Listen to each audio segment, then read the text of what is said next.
before it's too late.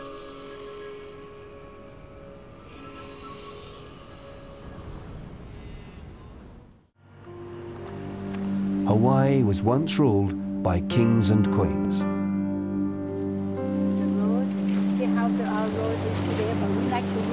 Pele Hanoa and her daughter Keolalani are descendants from island royalty. The family has been on this land for 9 generations. They have seen their world change and now fear the worst. We grew up all learning about fishing and about the importance of the land, the sea, the creatures to us. And once they disappear, and once our land disappears, so will we. So we're fighting for survival, just like the endangered species are.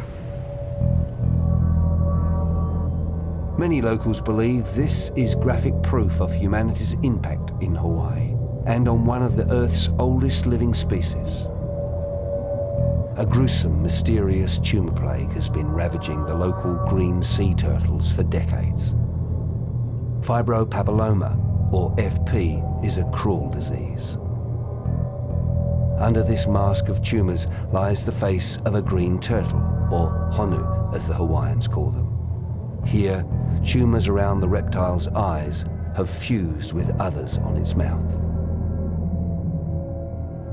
The growths can balloon to a staggering 30-centimetre diameter, attacking inside and out, blinding and choking. Even invading the heart, causing cardiac arrest.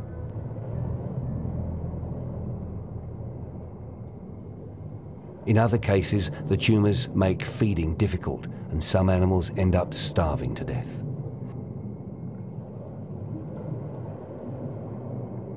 We have removed tumors as heavy as 4 pounds off of one turtle's jaw, and it's done well, although sometimes these tumors grow back. We see some very nasty tumors of the eye where the eye is completely gone, and tumors of the jaw that have migrated into the bone, eaten away the bone. And some of them are really quite pathetic cases that we see. The dead tissue and everything, so. Veterinarian Dr. Bob Morris runs the Mackay Animal Clinic on Oahu. Many of the worst cases of FP are brought to him. Plus, the turtle is, he can remove some of the tumours, but most are inoperable. And for these victims, there is no alternative. They are euthanized.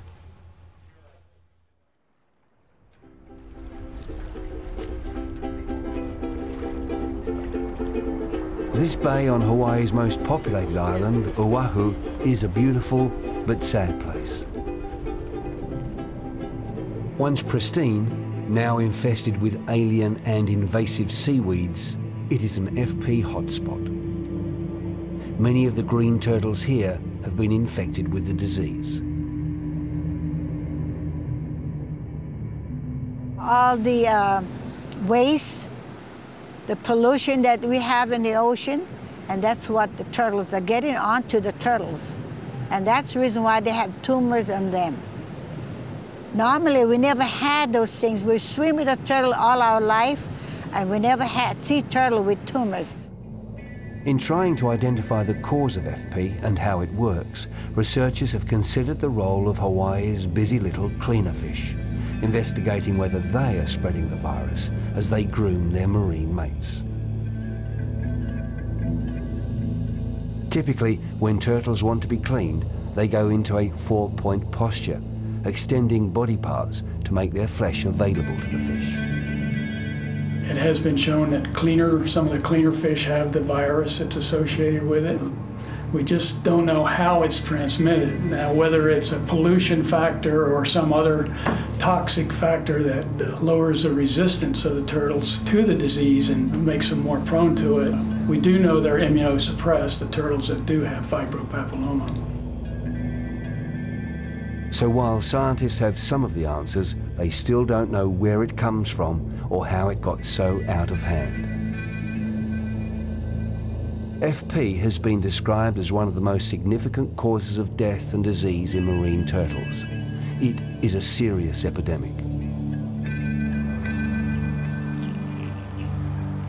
Dr. Terry Work is a wildlife disease specialist with the National Wildlife Health Centre. He's been refrigerated. So He examines the corpses of FP victims. This 10-year-old female turtle has internal and external tumours. A single growth weighs around 800 grams. This tumor, I would say, is about 15 centimeters in diameter, roughly. It's a complicated disease to study because we don't have an ability to isolate the agent which we suspect is causing the disease, in which case it's herpes virus, which we know is associated with the tumors. So from that standpoint, it's very difficult to study because if you can't isolate the infectious agent which is associated with the disease, it's very difficult to prove that this agent is causing this disease. And so that's what's been a major roadblock. And it's very challenging from that standpoint. The other challenge with this disease is that there's a portion of the life history of sea turtles for which we have no idea what is going on. They hatch. As hatchlings, they go out to sea, and we don't know where they go, so we have this mysterious period between 4 to 6 years where they disappear. And so we're not really sure how that works as well. And because we don't know part of the life history, it makes it difficult to understand the complete ecology of that disease. Dr. Work believes the development of a blood test for these ancient reptiles will be vital. It will give researchers the ability to go out into the field and take samples to determine whether the turtles have been exposed to the virus or not.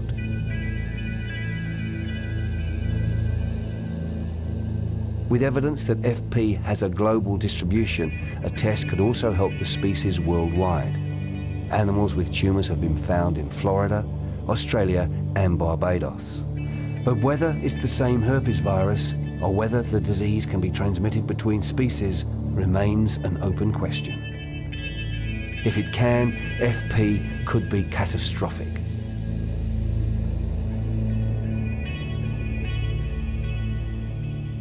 But it's not all bad news. Nature can be amazing.